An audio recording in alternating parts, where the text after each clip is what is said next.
Bonjour, всем добрый день. Si vous êtes ici sur mon site ou sur ma chaîne YouTube pour la première fois, je vous dis donc bienvenue. Je m'appelle Anna et je suis professeure de russe. Je crée des vidéos pour les débutants et ceux qui continuent à apprendre le russe. Et j'essaie de les réaliser à travers la culture, la vie et la mentalité russe. Lorsque vous apprenez une langue et vous êtes en quelque sorte connecté à un pays, vous devez souvent remplir un profil, un questionnaire ou une enquête personnelle en russe.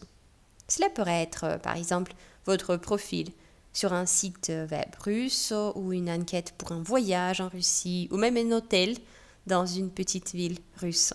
En plus, par le nombre de vos likes, j'ai réalisé que vous aimiez la vidéo sans mots pour se présenter en russe.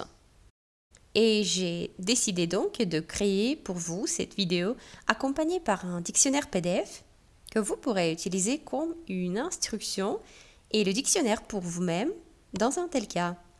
Alors, dans cette vidéo, vous allez apprendre à remplir un questionnaire, à écrire des informations de base sur vous-même en russe en le faisant comme un exercice interactif. Nous allons donc d'abord remplir ensemble un questionnaire de base sur vous-même en russe.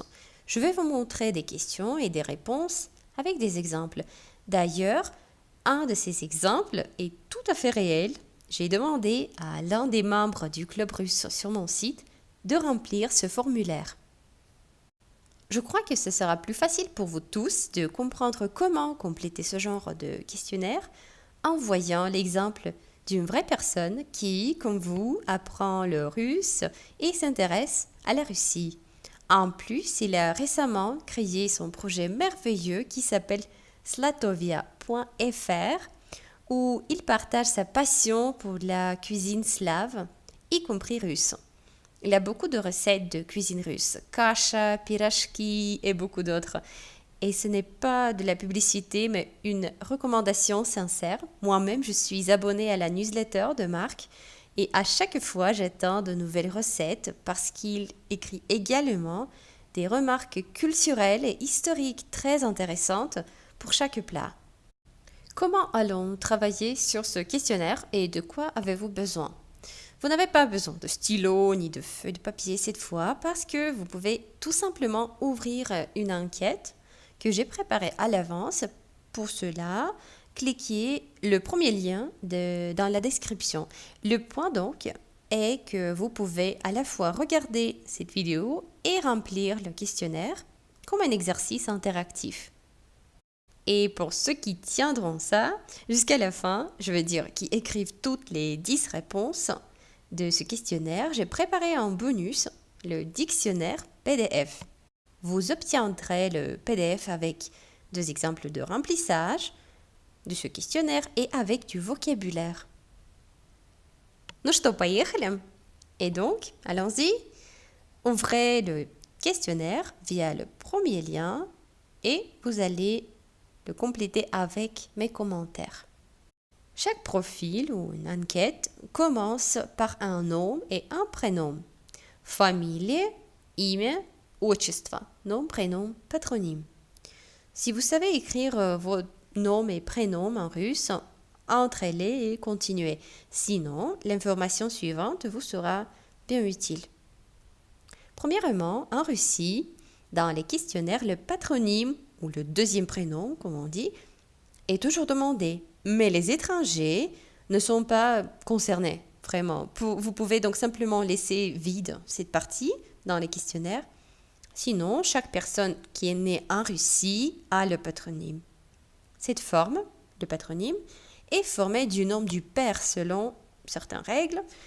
On n'en parle pas dans cette vidéo, mais en passant, mes étudiants me demandent souvent, surtout les hommes francophones, comme si j'ai un enfant en Russie, par exemple, il aura donc un patronyme formé à partir de mon prénom? Et la réponse est oui. Selon les règles générales, oui. Mais pour autant que je sache, récemment, en Russie, les étrangers ont reçu le droit de demander de ne pas écrire le patronyme à leurs enfants. Alors, comment écrire ces noms et prénoms en russe? La règle principale, La transcription en russe du nom et du prénom d'un étranger se base pas sur l'orthographe, mais sur la prononciation. Например, par exemple, Dubois. On le prononce et on écrit à partir de cette prononciation à lettres cyrilliques, ce qui fait Dubois, comme ça. Un autre exemple assez répandu, Martin. On l'écrit à partir de la prononciation Marten. Comme ça. Pareil pour les prénoms. Voyons l'exemple de Marc. Il a écrit Selton Mark. C'est parfait. C'est comme ça qu'on écrit. Date рождения et возраст. Date de naissance et l'âge. La date de naissance en russe s'écrit selon la formule suivante. Число, la date, месяц в родительном падеже, ça veut dire le mois au génitif, et l'année de naissance à la fin. Donc, d'accord, c'est compris, mais généralement avec une abréviation de l'année qui s'écrit comme G. Cela veut dire года, l'année. Например, par exemple, моя дата рождения, ma date de naissance, 24 марта, ce qui est formé de Mart, Mars, génitif, Marta. 1986 года. J'écris G. Donc, le nombre, число, месяц au génitif, mois au génitif, l'année, G. D'habitude, c'est comme ça. Voyons l'exemple de Marc. Il a écrit 21 июня 1991 года. Parfait. Parfois, un mois est également remplacé par un chiffre et s'écrit juste par un point. Ce qui serait comme ça. Vous pouvez ajouter la lettre G ou pas. Je crois que pour les questionnaires, c'est le plus simple.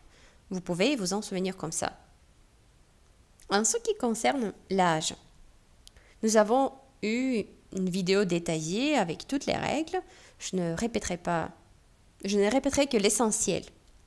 Ce que vous devrez vraiment retenir, c'est l'orthographe des mots год, года et лет et l'emploi de ces trois mots.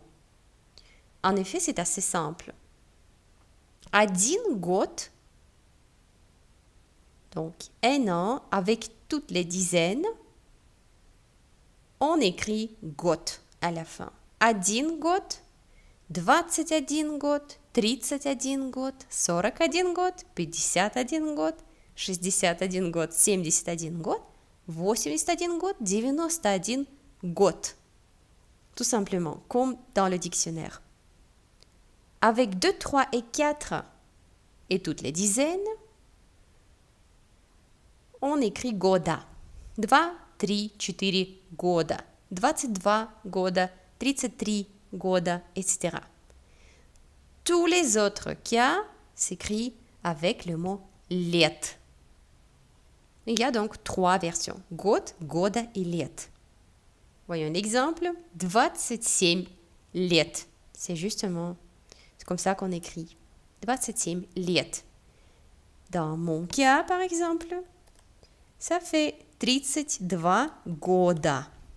Мне 32 года. Mais comme on parle ici de l'enquête, on écrit donc, j'écris 32 года. Национальность, nationalité. En somme, il y avait également été dit et écrit beaucoup sur ce sujet. Le point essentiel ici est le genre. Les nationalités en russe est un sujet assez spécifique parce qu'il existe de nombreuses exceptions. nous avons appris cela dans l'un des packs de ma méthode, mais je vais vous donner quelques exemples. Француз, француженка. Бельгиец, бельгийка. Швейцарец, швейцарка.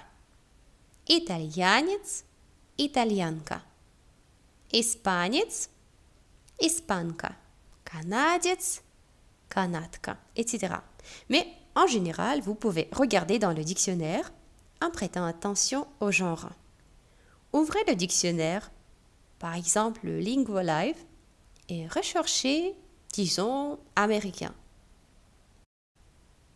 Et voilà, on voit que c'est американец, американка, avec les accents toniques marqués en plus.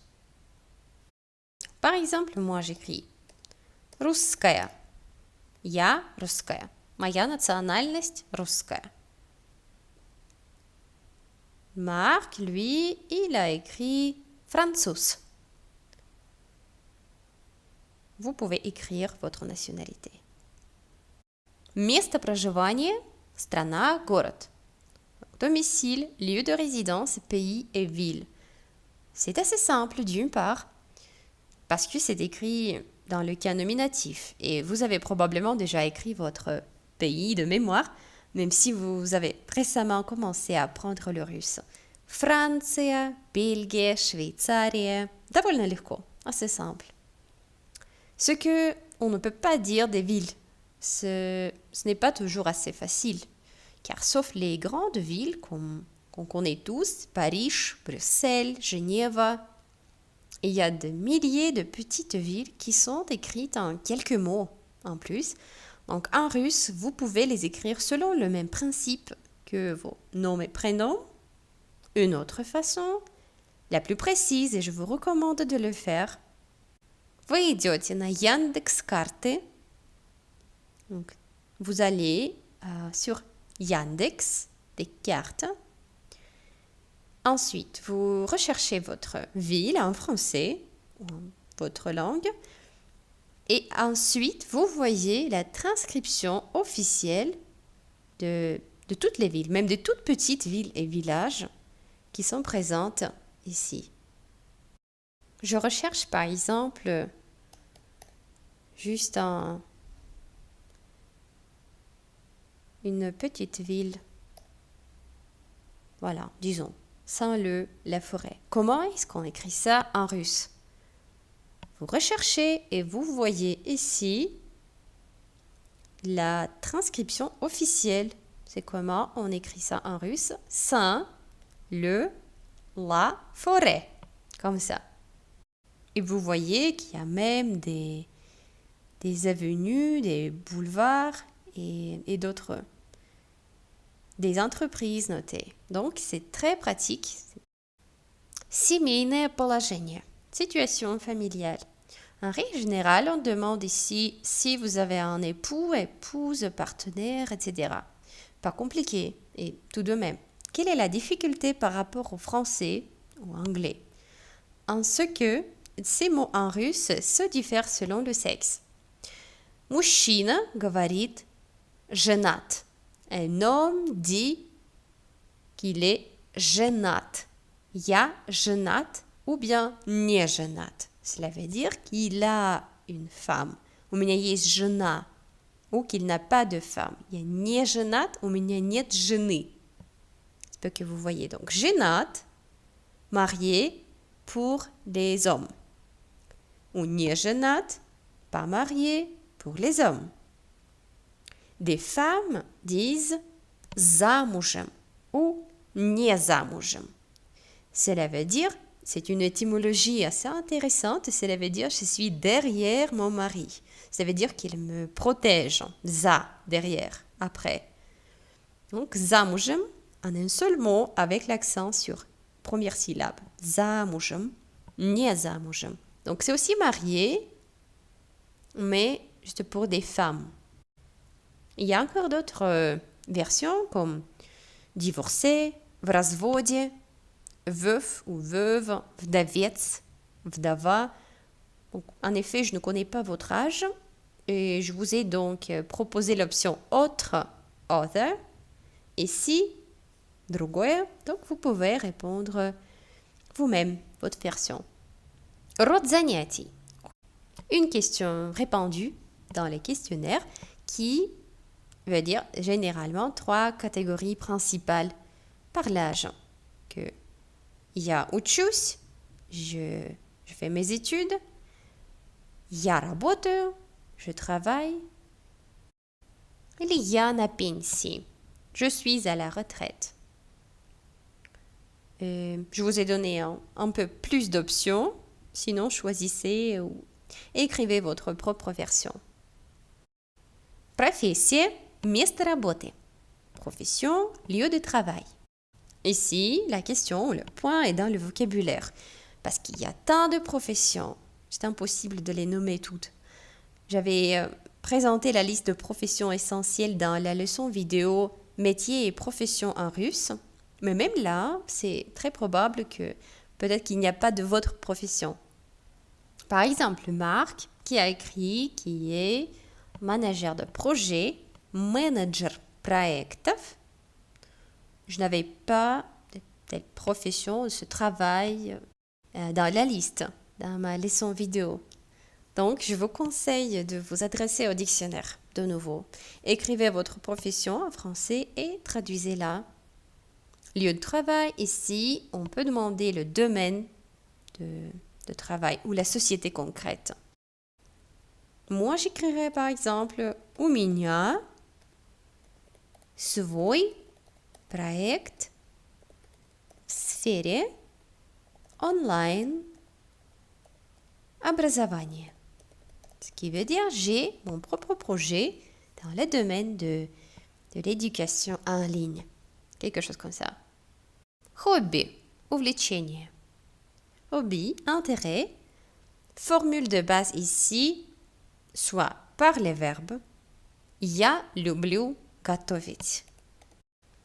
Ou «Я люблю путешествовать», читать книги, слушать музыку. J'aime cuisiner, j'aime voyager, lire les livres, écouter de la musique, etc.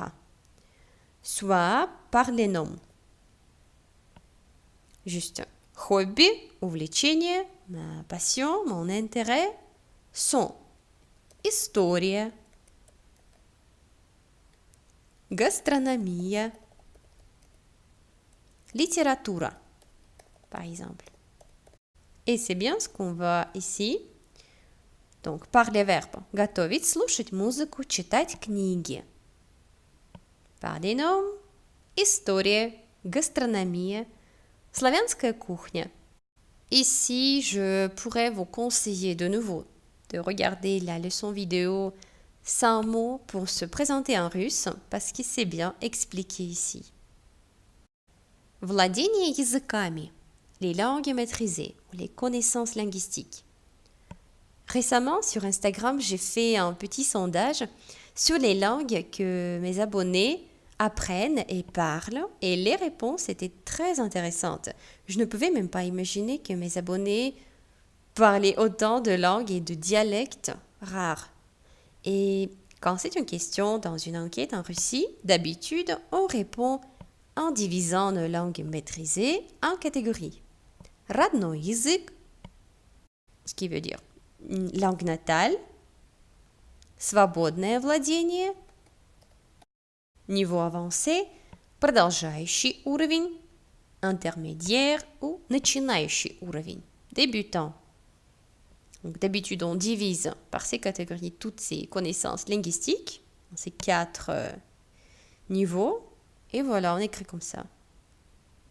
Lorsque vous remplissez le questionnaire en entier, cliquez sur le bouton Submit ou Envoyer et je vous enverrai votre dictionnaire PDF avec plaisir.